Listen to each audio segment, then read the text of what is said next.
कल्पना कीजिए, अंधेरी रात, पाकिस्तान की राजधानी रावलपिंडी के कड़े सुरक्षा वाले कैद खाने की दीवारें। तीन भारतीय वायुसेना के पायलट पसीने से भीगे हुए एक छोटे से छेद से बाहर निकलने की जद्दोजहद कर रहे हैं। उनके हाथ कांप रहे हैं, दिल की धड़कन इतनी तेज कि लगता है पास खड़े गार्ड को सुनाई दे जाएगी। बस कुछ किलोमीटर दूर अफगानिस्तान की सीमा है, आजादी की आखिरी सीढ़ी। लेकिन क्या वे पहुंच पाएंगे या फिर दुश्मन की गोली उनकी कहानी खत्म कर देगी? ये कोई फिल्मी कहानी नहीं है, ये है 1971 के भारत पाकिस्तान युद्ध के बाद तीन बहादुर भारतीय पायलटों का पाकिस्तान के कैद खाने से भागने की घटना। एक ऐसी कहानी जो हिम्मत, चतुराई और देशभक्ति की मिसाल है। दिसंबर 1971, भारत पाकिस्तान युद्ध अपने चरम पर था। पूर्वी पाकिस्तान में बांग्लादेश बनने वाला था। भारतीय वायुसेना के सुखोई 7 विमान दुश्मन के ठिकानों पर बम बरसा रहे थे। एक ऐसे ही मिशन पर flight lieutenant Dilip Parulkar 26 squadron से उड़े। उनका विमान जफरवाल के पास पाकिस्तानी एंटी एयरक्राफ्ट गन की चपेट में आ गया। विमान अनियंत्रित हो गया। पारुलकर ने कम ऊंचाई पर इजेक्ट किया, पैराशूट खुला और वे दुश्मन जमीन पर उतर गए। स्थानीय लोग उन्हें घेर कर पीटने लगे।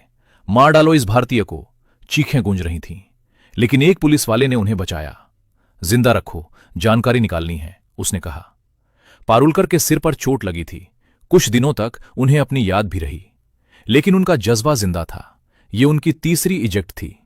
1965 के युद्ध में भी वे बच चुके थे। उसी युद्ध में फ्लाइट लेफ्टिनेंट MS ग्रेवाल, जिन्हें गैरी कहते थे, अमृतसर से उड़े। उनका सुकोई भी शोरकोट रोड एयरफील्ड पर हमला करते हुए हिट हो गया। हाइड्रोलिक्स फेल हो गए। वे इजेक्ट हुए, लेकिन गांव वालों ने उन्हें पीटा, घड़ी और रिवॉल्वर छीन ली। पाकिस्तानी एयरफोर्स वाले उन्हें बचाकर रावलपिंडी ले गए। फ्लाइंग ऑफिसर हरीश सिंह जी भी उसी कैंप में थे। कुल 12 भारतीय वायुसेना के पायलट इस हाई सिक्योरिटी POW कैंप में बंद थे। रावलपिंडी का यह कैंप पाकिस्तानी एयरफोर्स की प्रोवोस्ट एंड सिक्योरिटी फ्लाइट में था। सिंगल सेल्स, रोजाना पूछताछ, कभी मनोवैज्ञानिक दबाव, कभी चुप्पी। लेकिन इन पायलटों का मन टूटा नहीं। वे जानते थे युद्ध खत्म हो गया है, लेकिन उनकी लड़ाई अभी बाकी है। दिलीप पारुलकर का व्यक्तित्व ही अलग था। बहादुर, चतुर, हमेशा हंसमुख, लेकिन अंदर से आग। 1968 में अपने कमांडिंग ऑफिसर से उन्होंने वादा किया था, अगर कभी मैं कैदी बन गया तो भाग निकलूंगा। युद्ध के बाद कैंप में आते ही उन्होंने यह फैसला कर लिया। पहले तो अकेले सोचते रहे, फिर ग्रेवाल को मनाया। ग्रेवाल फिट थे, दौड़ भाग में माहिर। गैरी, चलो कोशिश करते हैं, पारुलकर ने कहा। ग्रेवाल हिचकिचाए। क्या जल्दी है? शिमला समझौते का इंतजार करो।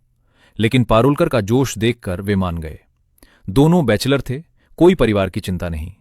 फिर हरीश सिंह जी ने जिद पकड़ी, मुझे भी ले लो, मैं राजपूत हूं, झाला वंश का। वे छोटे थे, तैरना नहीं जानते थे, लेकिन जुनून से भरे। तीनों ने सेल नंबर 4 चुन लिया, जहां 4 पलंग थे। Commandant squadron leader Usman Hamid से दोस्ती गढ़ ली। पारुलकर ने उनसे पुराना ऑक्सफोर्ड एटलस मांगा। उसमें नक्शा देखा। भारत की तरफ जाना खतरनाक था। सीमा पर दोनों सेनाएं आमने सामने, इसलिए अफगानिस्तान की तरफ। तोरखम बॉर्डर पेशावर से 34 मील दूर। कैंप की जिंदगी मुश्किल लेकिन संगठित थी।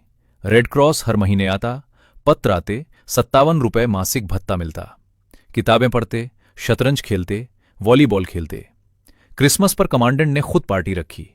लेकिन महीनों गुजर गए, कोई रिपेट्रिएशन नहीं। बोरियत बढ़ती गई। पारुलकर ने कहा, युद्ध तब तक खत्म नहीं होता जब तक हम घर न पहुंच जाए। उन्होंने प्लान बनाया, ग्रेट एस्केप फिल्म से प्रेरित। कोई टनल नहीं खोदनी थी, सीधे दीवार में छेद। दीवार के उस पार कांटेदार तार था। उन्होंने दीवार पर आयताकार निशान बनाया। टूल्स चुराए, टेबल नाइफ, लोहे की कीलें, स्क्रू ड्राइवर, कैंची। रात में चुपके से खुरचते, दिन में ब्रिज खेलते, हरीश लुकआउट। मलबा कार्टनों में छुपाते, स्वीपर को बहला लेते। जुलाई 27 तक छेद तैयार। एक बार जुलाई 28 को ट्राई किया, लेकिन सिर्फ मुट्ठी भर छेद हुआ। फिर इंतजार। 13 अगस्त 1972 की रात, पाकिस्तान इंडिपेंडेंस डे से एक दिन पहले। आसमान में काले बादल छाए हुए थे और तेज तूफान धीरे धीरे पूरे इलाके को अपनी गिरफ्त में ले रहा था। कमांडेंट मुर्री के एक रिजॉर्ट में गया हुआ था और पूरे कैंप में छुट्टी जैसा माहौल था। एक ऐसा मौका जिसका इंतजार इन तीनों को लंबे समय से था। वीएस चाती ने अंदर से पूरा कवर संभाल रखा था और इधर तीनों पायलट अपनी जिंदगी के सबसे बड़े कदम के लिए तैयार थे। पैराशूट के कपड़े से बने हैवरसैक, जी सूट से बनाई गई पानी की थैलियां, थोड़े से सूखे मेवे और कंडेंस्ड मिल्क, यही उनका सामान था, यही उनकी उम्मीद। उनके पास एक नक्शा था और एक कंपास, जो पेन के अंदर की सुई से बना कंपास था। पारुलकर ने अपने पेरेंट्स से आए शर्ट पैंट पहने हुए थे, ऊपर से पठान ड्रेस, ताकि भीड़ में घुल मिल सकें। उनकी पहचान अब बदल चुकी थी। वे अब पाक एयरफोर्स के जवान थे। जॉन मसीह, अली अमीर और हेरल्ड जैकब। आधी रात का वक्त, बारिश अब तेज हो चुकी थी। बूंदों की आवाज हर हलचल को दबा रही थी। यही सही समय था। उन्होंने दीवार के उस हिस्से पर हाथ रखा जहां महीनों की मेहनत छुपी थी। धीरे धीरे प्लास्टर तोड़ा, छेद को और बड़ा किया और फिर बिना एक शब्द बोले एक एक करके बाहर निकलने लगे। सबसे पहले पारुलकर, फिर ग्रेवाल और आखिर में सिंह जी। जैसे ही तीनों बाहर निकले, ठंडी हवा उनके चेहरों से टकराई। वो अब उस कैद से बाहर थे। पीछे चाती ने तुरंत डमी बेड लगा दिए और छेद को फिर से ढक दिया, जैसे कुछ हुआ ही नहीं। तीनों पूरी तरह भीग चुके थे, लेकिन उस रात वो सिर्फ गीले नहीं थे, वो आजाद थे। वे मॉल रोड पर निकले, फिर ग्रैंड ट्रंक रोड, पेशावर जाने वाली बस पकड़ी। कंडक्टर ने हरीश से अंग्रेजी में कुछ पूछा। एक पल के लिए दिल की धड़कन तेज हो गई, लेकिन बस चल पड़ी। सुबह वे पेशावर पहुंचे, एक छोटी सी चाय की दुकान पर रुके, फिर जामरूद रोड की तरफ बढ़े। ये पठान इलाका था, हर आदमी हथियारबंद, हर नजर शक भरी। एक टोंगा मिला। टोंगा वाले ने पूछा, कहां जा रहे हो? दिलीप ने तुरंत बहाना बना दिया, लेकिन उसकी नजरें कुछ अलग ही कहानी बता रही थीं।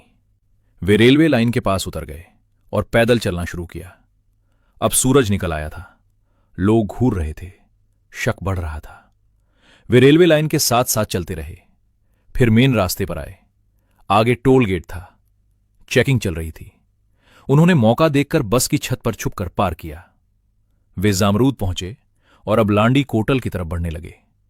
पहाड़ी रास्ता, थके हुए कदम, पैरों में छाले, पेट खाली, लेकिन हौसला जिंदा। हम पहुंच रहे हैं, पारुलकर ने धीमे से कहा। भारत माता की जय। रास्ता आसान नहीं था, नक्शा पुराना था। वे लांडी खाना ढूंढ रहे थे, जो 1932 में ही बंद हो चुका था। लोगों को शक होने लगा। कई बार सशस्त्र पठानों ने उन्हें घेर लिया, लेकिन हर बार उन्होंने वही कहानी दोहराई, हम टूरिस्ट हैं, ट्रैकिंग कर रहे हैं। भूख अब कमजोरी में बदल रही थी। पानी भी खत्म हो चुका था। रात को छुपकर सोते, दिन में चलते, हर आवाज पर चौंक जाते। एक बार एक गांव के पास से गुजरे, कुत्ते भौंकने लगे। तीनों बिना पीछे देखे भागे। दिल तेजी से धड़क रहा था, लेकिन कदम रुक नहीं रहे थे। ग्रेवाल शारीरिक रूप से मजबूत थे, पारुलकर रास्ता दिखा रहे थे और हरीश का जोश दोनों को आगे बढ़ा रहा था। हम तीन हैं, हम जीतेंगे, यही उनकी सबसे बड़ी ताकत थी। अब क्लाइमैक्स करीब था। वे लांडी कोटल के पास पहुंच चुके थे। बस कुछ मील दूर था तोरखम बॉर्डर, उसके पार अफगानिस्तान और आजादी। लेकिन तभी कुछ स्थानीय लोगों ने उन्हें घेर लिया। कौन हो तुम? पूछताछ शुरू हो गई। तीनों ने तुरंत अपनी कवर स्टोरी दोहराई। हम पाक एयरफोर्स के हैं, लाहौर स्टेशन से, कैजुअल लीव पर ट्रैकिंग कर रहे हैं। उन्हें तहसीलदार के पास ले जाया गया। पारुलकर ने कहा, हमें एडीसी से बात करने दो। फोन लगाया गया। पेशावर के एडीसी ने आवाज पहचानी। दिलीप, तुम वहां क्या कर रहे हो?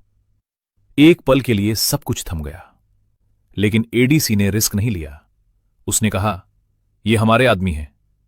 फिर भी उन्हें लॉकअप में डाल दिया गया। कुछ ही देर में सच्चाई सामने आ गई। वे भारतीय पायलट थे। आजादी से बस 4-5 मील दूर, 4 मील की दूरी जो कभी पूरी नहीं हो पाई। पकड़े जाने का झटका गहरा था, लेकिन उन्होंने हार नहीं मानी। उन्हें वापस रावलपिंडी कैंप लाया गया। चाती और बाकी साथी हैरान थे, लेकिन गर्व भी था, क्योंकि इन तीनों ने वो कर दिखाया था जो नामुमकिन माना जाता था। उनकी हिम्मत पूरे कैंप में फैल गई। कुछ महीनों बाद हालात बदले। जुल्फिकार अली भुट्टो ने घोषणा की, सभी पीओडब्ल्यू को वापस भेजा जाएगा। 1 दिसंबर 1972, वाघा बॉर्डर।